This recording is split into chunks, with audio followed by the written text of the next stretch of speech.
حضور نے جب کوئی راز کی بات کرنا ہوتی تو حضرت حذیفہ بن یمان سے کرتے۔ تو فرماتے ہیں کہ میں چونکہ حضور کے ساتھ نماز نہیں پڑھ سکا تھا، کافی وقت گزر گیا، تو ماں نے مجھے اجازت دی حضور کی خدمت میں حاضر ہونے کی۔ اس شرط پہ ماں نے چھٹی دے دی کہ حضور سے جا کے میرے لیے بھی اور اپنے لیے بھی مغفرت کی دعا کروانا، چونکہ صحابہ کی شدید آرزو ہوتی تھی کہ حضور کے ہاتھ اٹھ جائے۔ انہیں پتہ تھا کہ یہ ہاتھ اٹھ جائے تو باب اجابت تک پہنچتے ہیں، پھر خالی نہیں موڑے جاتے۔ تو کہا کہ حضور سے میرے لیے اور اپنے لیے مغفرت کی دعا کروانا۔ ماں نے اجازت دے دی تو یہ حضور کی خدمت میں آئے۔ کہتے ہیں میں نے مغرب کی نماز پڑھی اور سلام پھرا تو میرے دل میں تھا کہ حضور سے ملوں اور کہوں کہ حضور میرے لیے، میری ماں کے لیے مغفرت کی دعا کر دیجئے، لیکن حضور نوافل میں ایسے مشغول ہوئے کہ مجھے موقع نہ مل پایا، حتیٰ کہ عشاء کا وقت ہو گیا۔ عشاء کی اذان پکاری جانے لگی، حضور نے نماز عشاء پڑھائی، سلام پھرا تو میرے دل میں تھا کہ ماں نے جاتے ہی پوچھنا ہے کہ دعا کروائی تھی تو کیا جواب دوں گا۔ مغرب کی نماز کی چھٹی ملی، عشاء بھی ہو گئی اور میں عرض نہیں کر سکا۔ تو میں ابھی سوچ ہی رہا تھا کہ حضور حجرہ انور کی طرف بڑھ گئے۔ اب جنہوں نے مسجد نبوی کی حاضری کا شرف پایا ہے وہ جانتے ہیں کہ مصلی نبوی سے حجرہ رسول کا فاصلہ ہی کتنا ہے، اور جنہوں نے یہ شرف نہیں پایا میری دعا ہے کہ وہ اڑ کے مدینے چلے جائیں۔ سچی بات ہے، جس نے وہ شہر نہیں دیکھا اس نے کچھ بھی نہیں دیکھا۔ جنوں ویکھ کے اکھیاں ٹھر دیاں نے، جنوں ویکھ کے ٹھر دا سینہ ہے، ربا تیری ساری خدائی وچوں بس اکو شہر مدینہ ہے۔ آج اس وقت پوری دنیا کے اوپر جو وبا پھیلی ہے اس کی وجہ سے جہاں اور بہت ساری چیزیں ہمارے لیے اذیت اور دکھ کا ذریعہ ہیں، وہاں ایک بہت بڑا دکھ ہے کہ مسجد نبوی کے دروازے بھی بند ہیں۔ تو یہ دن تھے کہ حرم کی رونقیں دیکھنے والی ہوتی، مواج انور کے سامنے درودوں کی بہار ہوتی، مدینے میں بیٹھ کے حضور کے روضے کے سامنے حضور علیہ الصلاۃ والسلام کے شہر کی پکی ہوئی کھجوروں سے افطاری کرنے کا اپنا ہی لطف ہوتا۔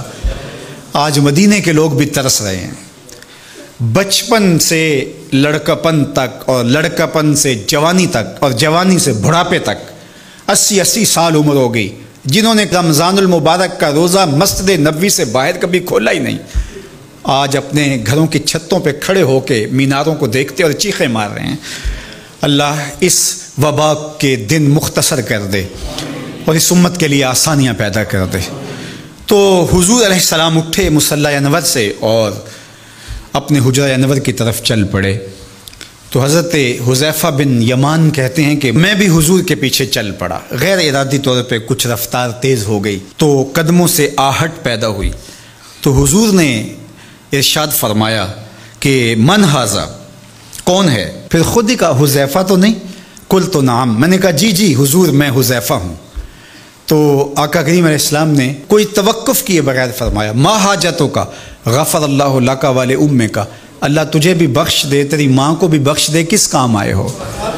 اب حذیفہ بن یمان کہتے ہیں جو کام تھا وہ تو جنبش لب سے پہلے ہو گیا، یہاں تو لفظوں کا سہارا نہیں لینا پڑتا، وہ بند لبوں کی بولیاں سمجھتے ہیں۔ تو کہتے ہیں کہ جو حاجت تھی وہ تو پوری ہو گئی، یہی تو کہنا تھا کہ حضور میرے لیے اور میری ماں کے لیے مغفرت کی دعا کیجیے۔ پھر حضور نے ارشاد فرمایا قال ان ھذا ملک لم ينزل الارض قط قبل هذه الليلہ، اے حذیفہ یہ فرشتہ ہے جو اس رات سے پہلے زمین پر کبھی نہیں آیا، یہ پہلی مرتبہ آیا ہے۔ استاذن ربہ ان یسلم علیہ، اس نے رب سے اجازت مانگی تھی مالک تیرے محبوب کو سلام نہ کر رہا ہوں، مجھے سلام کرنے آیا ہے، لیکن ساتھ ساتھ مالک نے کہا کہ جا رہے ہو میرے محبوب کے پاس سلامی پیش کرنے کے لیے تو ایک تحفہ بھی لیتے جاؤ، تو وہ بھی مجھے دینے آیا ہے۔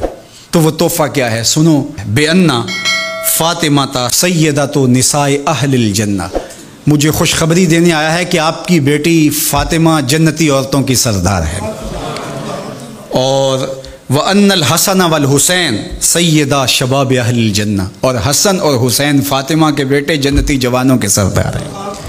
یہ آج خوشخبری لے کر کے میرے پاس مجھے سلام کرنے آیا ہے۔ تو یہ ملکہ جنت ہیں، خاتون جنت ہیں، سیدہ نساء اہل جنت ہیں۔